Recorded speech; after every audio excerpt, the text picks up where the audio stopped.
El documento sobre el hinduismo, presentado por Swami Vivekananda en el Parlamento de las Religiones, fue considerado un hito excepcional en la historia del pensamiento espiritual. Su mensaje ofreció una síntesis religiosa basada en la unidad profunda del impulso espiritual en el ser humano y en la armonía entre diversas tradiciones. Se destacó por su tolerancia universal. Su idea primordial, la divinidad del ser humano, contrastaba con doctrinas teológicas más rígidas, como la del pecado original, central en algunos credos de la época.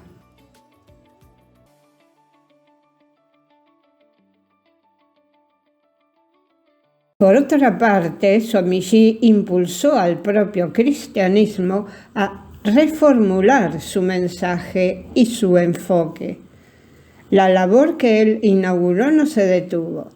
Desde entonces, el viejo estilo de predicador, aquel que con voz tonante agitaba a las multitudes con amenazas sobre los fuegos eternos, dejó de ejercer influencia sobre un público intelectual e ilustrado.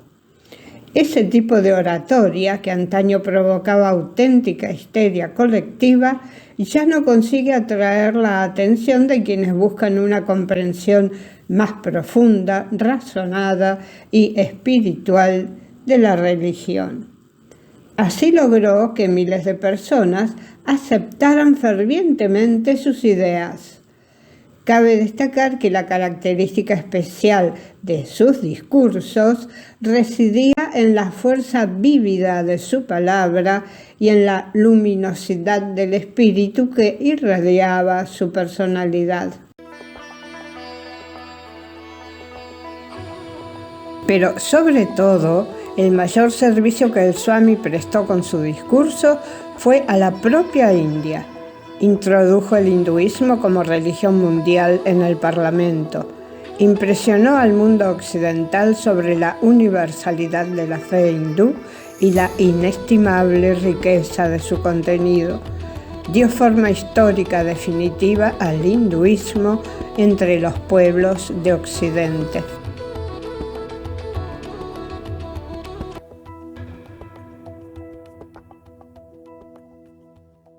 Swamiji pronunció otros mensajes ante el Parlamento y también en las conferencias de la sección científica. Un día después de su memorable presentación del 19 de septiembre, se expresó acerca de un tema nodal para él, y dirigiéndose particularmente a los misioneros cristianos, explicó por qué la religión no era la necesidad imperiosa de la India.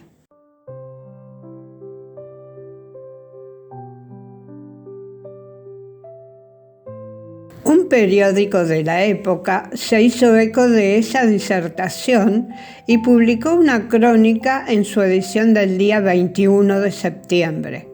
Se trataba del Chicago Inter-Ocean.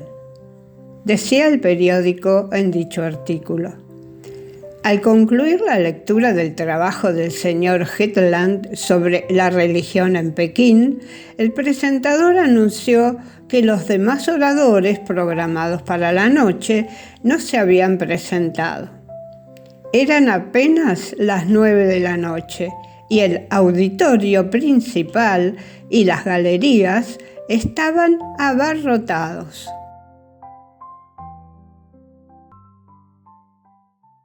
Entonces se escuchó un estallido de aplausos cuando el público vio al monje hindú Vivekananda sentado en la plataforma con su túnica naranja y su turbante.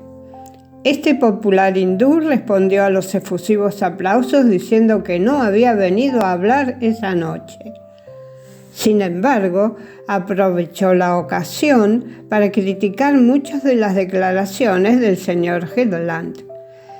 Refiriéndose a la pobreza que impera en China, el Swami dijo que los misioneros harían mejor en aliviar el hambre que en intentar persuadir a los chinos para que renunciaran a su fe de siglos y abrazaran el cristianismo a cambio de comida.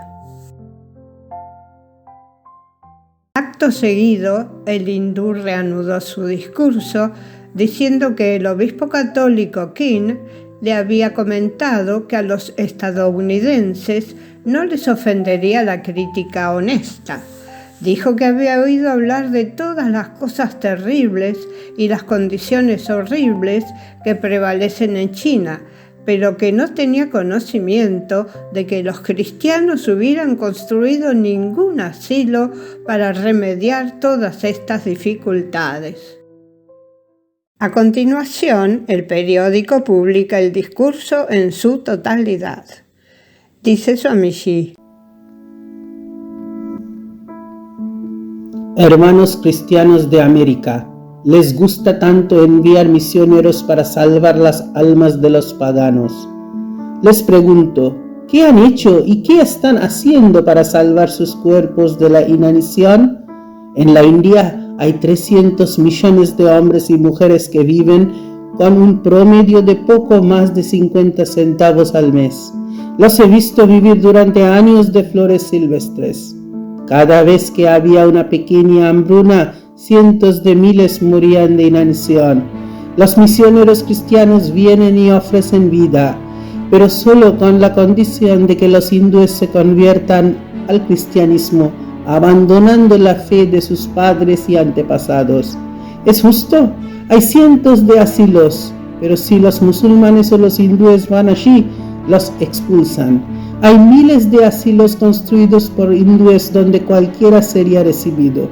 Hay cientos de iglesias que se han construido con la ayuda de los hindúes, pero ningún templo hindú por el que un cristiano haya dado un centavo.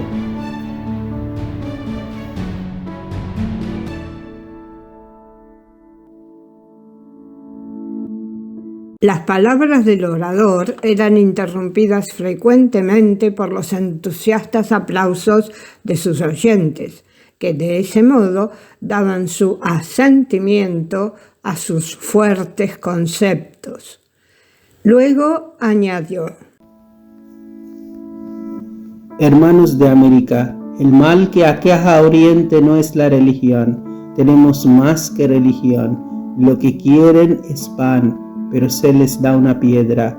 Es un insulto para un hombre que sufre y muere de hambre predicarle metafísica. Por lo tanto, si desean ilustrar el significado de hermandad, traten al hindú con más amabilidad.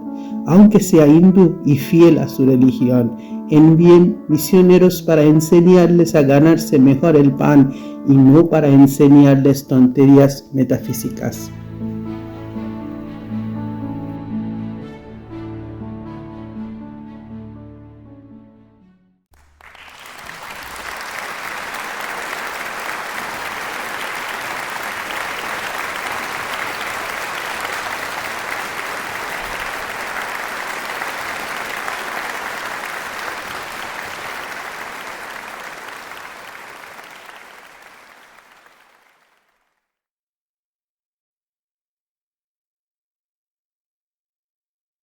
De pronto, el monje dijo que se encontraba indispuesto y que deseaba retirarse, pero se escucharon estruendosos aplausos y gritos de «¡Continúe!», y el señor Vivekananda prosiguió: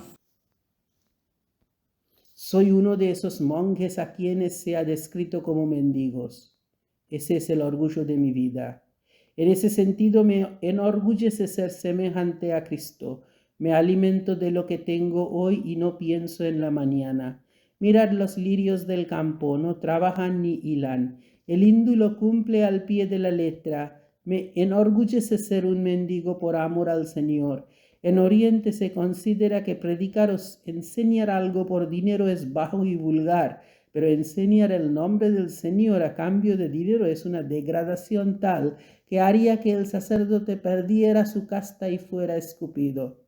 Si los sacerdotes de China y la India se organizaran, existe una enorme cantidad de energía potencial que podría utilizarse para la regeneración de la sociedad y la humanidad. Intenté organizarlo en la India, pero fracasé por falta de fondos. Quizás consiga la ayuda que necesito en Estados Unidos, pero sabemos que es muy difícil para un pagano obtener ayuda de los cristianos. He oído hablar tanto de esta tierra de libertad y de pensamiento que no me desanimo. Gracias, señoras y señores.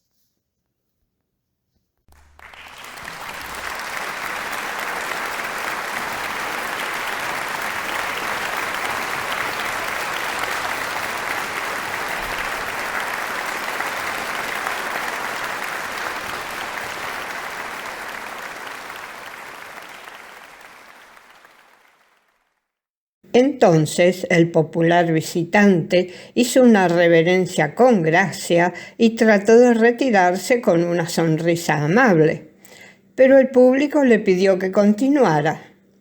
El señor Vivekananda, rebosante de buen humor, explicó entonces la teoría hindú de la reencarnación.